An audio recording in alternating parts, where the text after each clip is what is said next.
أعوذ بالله من الشيطان الرجيم بسم الله الرحمن الرحيم الصلاة والسلام عليك يا رسول الله الصلاة والسلام عليك يا حبيب الله صلى الله عليه وسلم أشهد أن لا إله إلا الله وحده لا شريك له وأشهد أن محمدا عبده ورسوله لا إله إلا الله محمد رسول الله صلى الله عليه وسلم سبحان الله الحمد لله لا إله إلا الله لا إله إلا الله والله أكبر سبحان الله الحمد لله لا إله إلا الله لا إله إلا الله والله أكبر سبحان الله الحمد لله لا إله إلا الله لا إله إلا الله والله أكبر.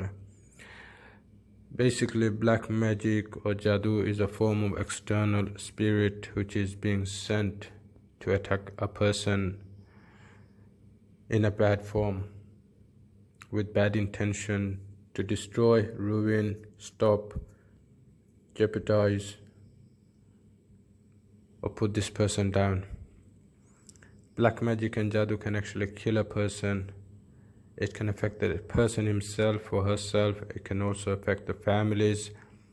Either way, it is an evil doing by evil person. So I have listed a lot of things in the description. It will be impossible to actually read all out. So if you can understand, I'll do my best to do it in different languages so you can see it. If you follow it and if you do it whenever you feel unease, it will help. In fact, it will destroy the black magic. The 4 calls during your salah, every time you do wudu, you can do 2 rakat tahiyatul wudu sunnat using Surah Falak and Surah Nas. So Qul A'udhu Birabbil Falak for 1 rakat and the second rakat Qul A'udhu Birabbin Nas, because 2 rakat tahiyatul wudu sunnat is 2 rakat. So Alhamdulillah, Surah Fatiha, Qul A'udhu Birabbil Falak, Surah Falak, Surah Fatiha, Qul A'udhu Birabbin Nas. So literally you got protection from the start. And then reading the 4 Quls, Ikhlas, Qul A'udhu Birabbil Falak, Qul A'udhu Birabbin Nas, the 4 Quls recite. So you can do it 3 times or 1 time and then reciting again. So basically 1 time, 4 Quls again, 4 Quls again, 4 Quls, and then just blow on the right, from your right shoulder to your right palm, from your left shoulder to your left palm, and then blow in your hands and just go over your head like putting malish oil or rubbing it over your head up to your neck, back neck. And then you could do the same from your neck, from your face down to your neck, all the way to your chest, your waist. It is a hard and a tough job to actually keep you fully protected from the jinn, because the jinn can attack you when you're very vulnerable. So basically when you come out of the toilet or you forget, ideally if you just step out with your right foot out instead of your left foot out, you step into the house with your left foot in without right foot in first. These sort of things, jinn are very clever. I.e. when you're eating, if you don't say Bismillah, you can attack. I.e. when you're clothed, if a man does not wear his clothing above his belly button and above his ankles, again it can be done. So the jinn is always looking for weak points. It's there, it's just hovering around you or going around you, just waiting for that exit or the entrance door to enter. So always say Bismillah, Alhamdulillah, remember Allah, and always remember our Prophet Sallallahu Alaihi Wasallam, send salutations to him, Durood, Milad, all the rest. The zikr of Allah is the strongest one. I personally, La ilaha illallah wallahu akbar, inna lillahi wa inna ilahi rajiun, la khul bila quwwata illa billahi al-aliyyil azim. Certain times you forget, you know it but you forget, it's not coming out of your mouth. Certain times it's Allahu Akbar, Allahu Akbar, Allahu Akbar, La ilaha illallah, Allahu Akbar, Allahu Akbar, walillahi alhamd. You say 3 times, 2 times. You'll see, sometimes you'll say twice first and then twice again. You're missing out on one. So who's doing it? It is the evil spirit, the jinns. They play with your mind. Allah has given them enough power above us.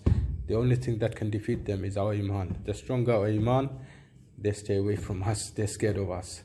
It's all our inner spirits, our ruh, the spirit that is inside us when we asleep, that fights the jinn.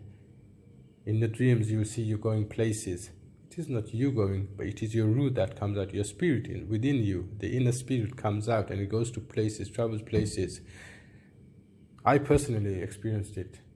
I saw a dream, I had a fight. Next morning I get up, I'm bleeding. There's nothing to hit or nothing to touch. How come I'm bleeding? Relates to my dream. So I for one believe in it, I for one think about it, but I for one know I cannot defeat it with my mouth or by reciting. My iman has to be strong. The inner spirit has to be strong. The ruh has to be strong. It is not I fighting the jinn. It is the ruh, the inner spirit that is fighting the jinn. So one's inner spirit, the stronger it is, the more learn, research, gain knowledge, Islamic knowledge, not your worldly knowledge. And if you're too busy going after the world, you're a loser. The only three things you go after is love of Imam Hussein. If you have that in your heart, you're one step close to Nabi Karim sallallahu alaihi wasallam, because he's the one who gave his life for the ummah of our Prophet sallallahu alaihi wasallam. So if you win his heart, if you have love for him, the doors of Nabi Karim sallallahu alaihi wasallam is open to you. And if you got the love of Nabi Karim sallallahu alaihi wasallam, Allah says, my Habib, my Habib, my Habib. And the Habib says, that's our Prophet says, Rabbi habli ummati, Rabbi habli ummati. So if you go to Imam Hussein, you got our Nabi's door open. If you go to Nabi, you got Allah. That's the only three steps you have to take to get to Allah. You cannot go to Allah direct. That's a guarantee. And I challenge anybody who comes in front of me. First step is Imam Hussein when you're going up the steps. Second step is our Nabi Karim sallallahu alaihi wasallam. Third step is Allah. You cannot jump third step and go to Allah. Allah will put you down. Go to my Habib. Rabbi habli ummati in the world. Rabbi habli ummati in Medina. Ummati ummati. Without him, you can't come close to me. You're rubbish. Get lost. You go to Nabi, he'll say the same. My Hussein gave his life for my ummah. You don't recognize him? Who are you? Get lost. Go to my Hussein. So anyway, as soon as you got these three steps in place, your iman is strong. Your salah does not make your iman strong. Reciting the Quran does not make your iman strong. The basic pillar, the first three pillars of Islam is Imam Hussein first, then our Nabi, then Allah. Then it is your salah, then it is your fasting, then it is your zakat, then it is your hajj. So iman is strong. So iman comes part of the game, which is Imam Hussein, Nabi Karim sallallahu alaihi wasallam, and Allah. So once you got this iman straight, the three steps, you pass the test. Nothing can harm you. Have faith in Allah. And remember, our Nabi Karim sallallahu alaihi wasallam from Medina, he can do things. He can save you. He can protect you. All by requesting to Allah. Because one request to Allah, Allah knows. Allah will do it. Remember, he's the best of the best prophet. He's created with Allah's nur. Whether it's Allah's direct nur or nur around Allah, only Allah knows. Nobody knows. Nobody can say anything about this. Which nur it is. Is it Allah's nur or the nur surrounding Allah? Because Allah took the nur. That's what the hadith says. Allah took the nur and he created our Nabi. It doesn't say Allah took his nur and created our Nabi. It doesn't say Allah took the nur from beside him and created our Nabi. Anyway, so it is a long topic and I don't want to go into it, but hey, by all means, read my comment and you'll see it does make sense, but you have to follow it. Ladies, please don't do it by yourself. Don't do it by yourself.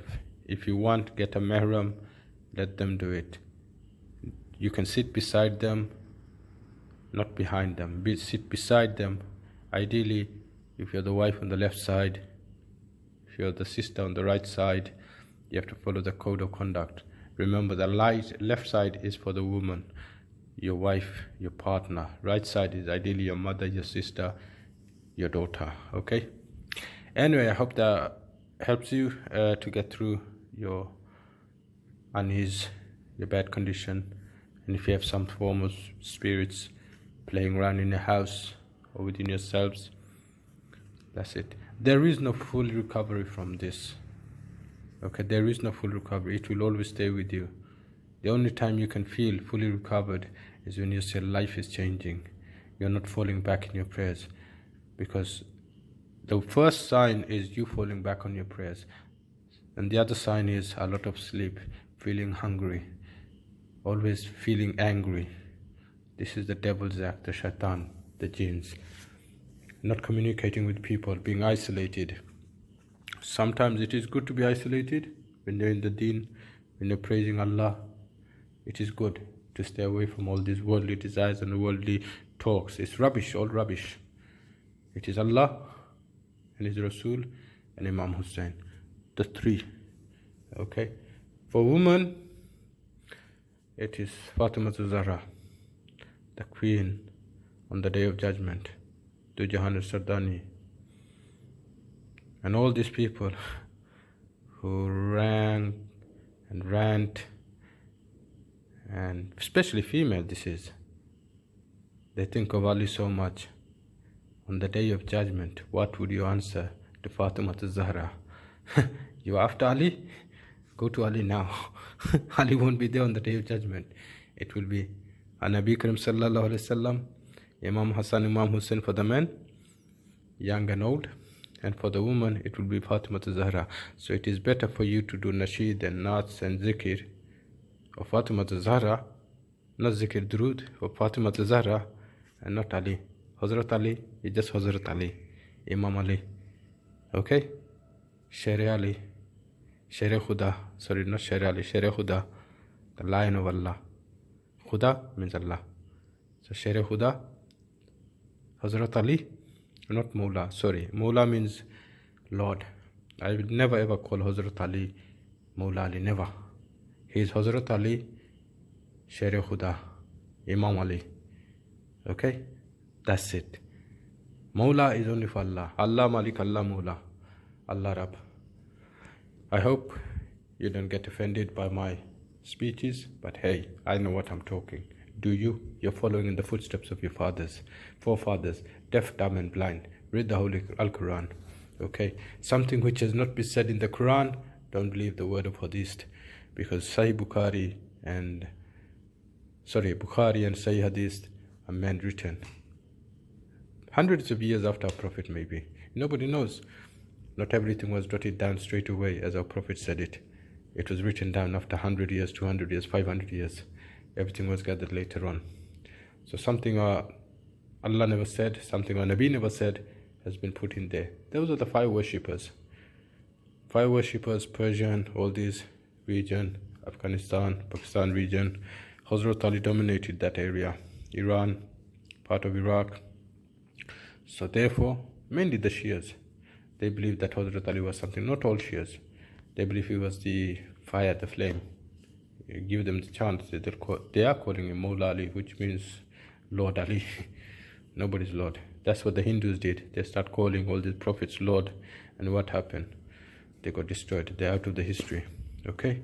They're not even mentioned in the Quran. The only thing that's mentioned in the Holy Al-Quran is we have sent many prophets and you've taken them, you killed them and you've taken them as gods.